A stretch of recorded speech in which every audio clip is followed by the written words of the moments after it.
Running a marathon is hard, like really, really hard. It requires grit, resilience, and of course, some serious training. And when we're training, we can't just assume that all hard work is good work either. We've got to be smart about how we do the work. And in 2022, we're so lucky that our smartwatches can make sure we're working smarter and not harder towards achieving our marathon goals. When you're training for a marathon, progress is not going to be linear. You'll have ups and downs. You're striving to get 1% better every day, but this doesn't necessarily mean that you're going to get 1% faster. Did I get better at recovery? Did I get better at pacing myself? Did I get better at the mental aspects of this sport? Did I get better sleep? It's really hard to stay on top of all of these things when we're training, especially as we're trying to improve by 1% every single day. Now, a lot of us already have smartwatches packed full of features, but perhaps we don't know which ones are the best ones to take advantage of to support our training and racing. We've teamed up with Garmin to highlight some of the areas you could look at, but we hope that these tips will support your training no matter which watch you have or are planning to get. Let's get into this. Now, when it comes to running a marathon, training plans is one of the most important things because you need to build structure and routine into your training for it. So consistency really is key when it comes to marathon training. So where does your watch come into this? Well, you can set up workouts on your watch so that it tells you what you ought to be doing. It doesn't matter what kind of plan you're following either. So for example, on the Running Channel website, there is a marathon plan that you can download for completely free. And other platforms like Training Peaks, for example, lets you browse loads of different plans and different coaches that can help you with your goal. Variety is really key when it comes to marathon training. It's not just about the long runs, although they are super important. You need to mix it up with easy runs, tempo runs, hill workouts, interval sessions, you name it. And then if you've got it on your wrist, then you don't have to worry about thinking about remembering all of the different paces or the lengths of intervals, for example. So one of the sessions that I did when I was training for Berlin Marathon was a 2K warm-up and then 5 lots of 3 to 1 minute intervals. Then there was a 60-second recovery in between those intervals with 3 minutes recovery in between sets. So really hard to remember when you're out there which effort you're on or how many intervals you've already done. So by programming it into your watch, it takes all of the pain of remembering all of that away from you, and all you've got to do is just get on and run. So you've got your plan, you know what sessions you're doing. So now it's time to look at training as a whole so that you get the most out of it, you keep enjoying what you're doing, and also avoid overtraining and injuries, because let's face it, no one wants to go through that. In the Garmin Connect app is Garmin Coach. Now that's got training plans that are free for 5K, 10K and half marathon. Most watches that have got an optical heart rate sensor will be able to give you heart rate data direct from your wrist. Now this is key to being able to fine tune your training, especially when it comes to running your easy days. So with the volume of training that you're probably doing for marathon training, you are going to have to keep those easy days nice and easy. So by keeping an eye on your heart rate data, you're able to make sure that you are running at the right intensity on those easy days and leave pushing harder for your harder workouts. Now, getting heart rate data and your head around it can be a little bit complicated, especially if, like me, you're not very good at maths. It took me a while to sort it out. So we've got a whole video on how to set your heart rate zones on the Running Channel. So if you need more info on that, be sure to check out the video. So the useful thing about your heart rate zones is that you're able to see how much of your training you spent anaerobically and aerobically. And you're going to need to have a mix of both of these in order to get the maximum impact out of your training. So you can see how much time you spent in each of those zones, and you can also look at the balance over a week or a month. So we asked the Running Channel viewers what the most important feature on a watch was, and you told us that it's measuring your pace and your distance, so the fundamental basics of a running watch. So a tip for this when you're marathon training is to set up auto lap on your watch, so it will record every kilometre or mile depending on which one you work in. And then you can take a look at the data once you've finished your run, because you'll have each of those individual auto laps saved. That's really useful as well if you're perhaps doing a progressive long run or you're trying to get a specific pace out of your run, so you can take a look at the data after. Now, just remember, if you're doing an intervals session and those intervals aren't a kilometre or a mile, then you won't want to have auto lap on for this. Now, you can enable it and disable it, but rather than having to remember to do that, you can set up specific profiles for different types of run so that you can just flick between those and it's much easier. So when you're setting up your data screens on your watch, another good tip we think is to display your lap pace rather than your live pace. And the reason for this is that lap pace tends to fluctuate less than your live pace, which means that you get a really good idea of the pace that you're going to complete that lap in. Now, distance is super simple when it comes to recording it on your watch because you're just seeing how far you go. But a tip for this one is to keep an eye on the distance that you are doing over a week, because you don't want to jump up too quickly. You need to build gradually, otherwise you run the risk of overtraining and injuries.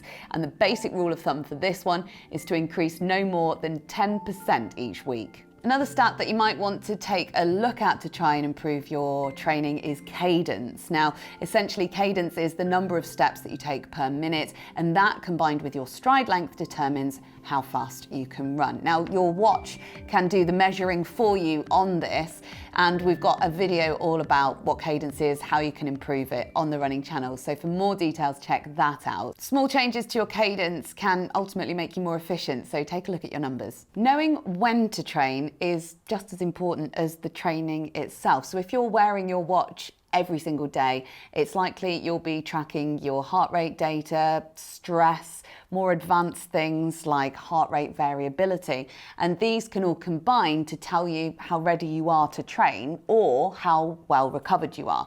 So take a look at something like your waking heart rate, for example. If it's a bit higher than normal, it could be an early indicator that maybe you're coming down with something or you're not quite fully recovered from some harder training sessions.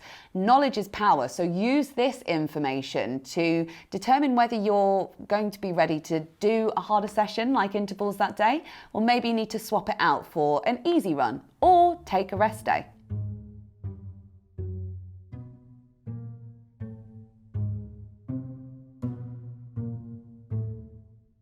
If you're enjoying this video, make sure you like and subscribe, and while you're there, drop a comment in the box to let us know your favourite feature on a smartwatch.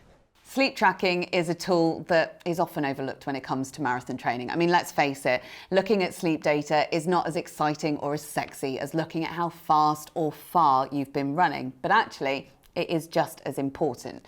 Sleep is the single most important thing when it comes to marathon training because, trust me, you're going to be tired.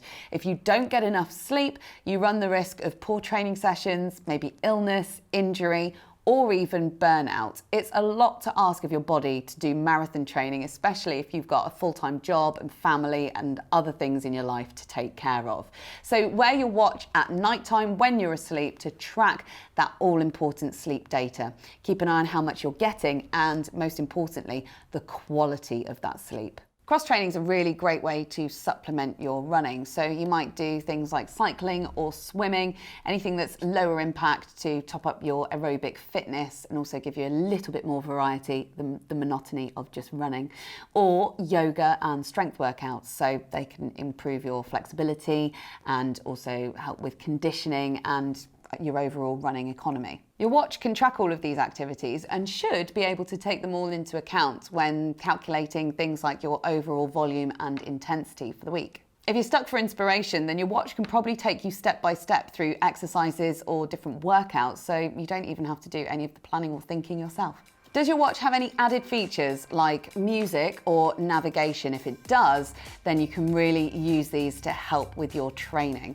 Pop a motivational playlist on because scientifically it has been proven that the right music can help you run faster and make it feel like less effort. Or alternatively, you could pop a podcast on so it really makes it feel like you're making the most out of your long runs. You can find new routes using other runners' data and try them out to keep things interesting on longer runs. Do you have any other tech that syncs with your watch? So we're thinking things like smart insoles, foot pods, or a dynamics pod, so that just clips on your waistband.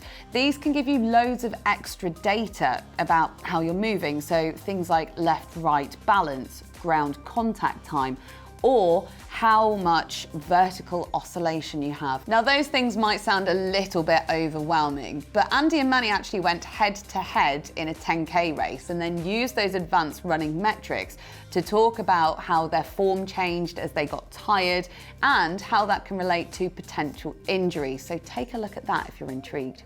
So we've been using Garmin watches to show the sorts of things that we've been talking about as we've gone along, but there are a couple of Garmin specific features that I've been using that I think you ought to know about too. Now the first one is Pace Pro. Now this is something that I use to get my marathon PB at Amsterdam Marathon and absolutely swear by for my races. So what you do is you can find the route that you're running of your race with a GPX file and set it up to take into account the real life hills, or you can set it up for a specific distance if you don't have the actual route. And you can put in your goal time and then adjust it to whether you want to run the hills easy or if you want to run a positive or a negative split. It then tells you what pace you should be running for each of those splits in miles or kilometers. Now when you're racing, it tells you how far ahead or behind of your goal you are, so you don't have to do the maths yourself, which I found an absolute game changer and I hope you do too. Another one's called Stamina. So this is aimed at telling you as you run how much you've got left in the tank. So a bit like a petrol gauge for runners. It can show you how long the watch thinks that you've got left to run in time or distance based on your current pace and effort level. This is aimed at making sure that you don't go out too fast too soon, which is particularly important on race day, but also make sure that you push yourself hard enough.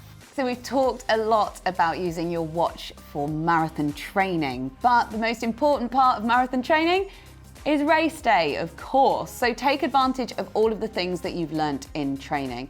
You'll have practiced what race pace feels like. So use the technology on your wrist to be able to stick to that, and definitely don't get caught up in those early miles. Stick to your own plan. Set up your watch so that you've only got the data available to look at that you want and are used to having. Get rid of anything else. You don't need those other distractions.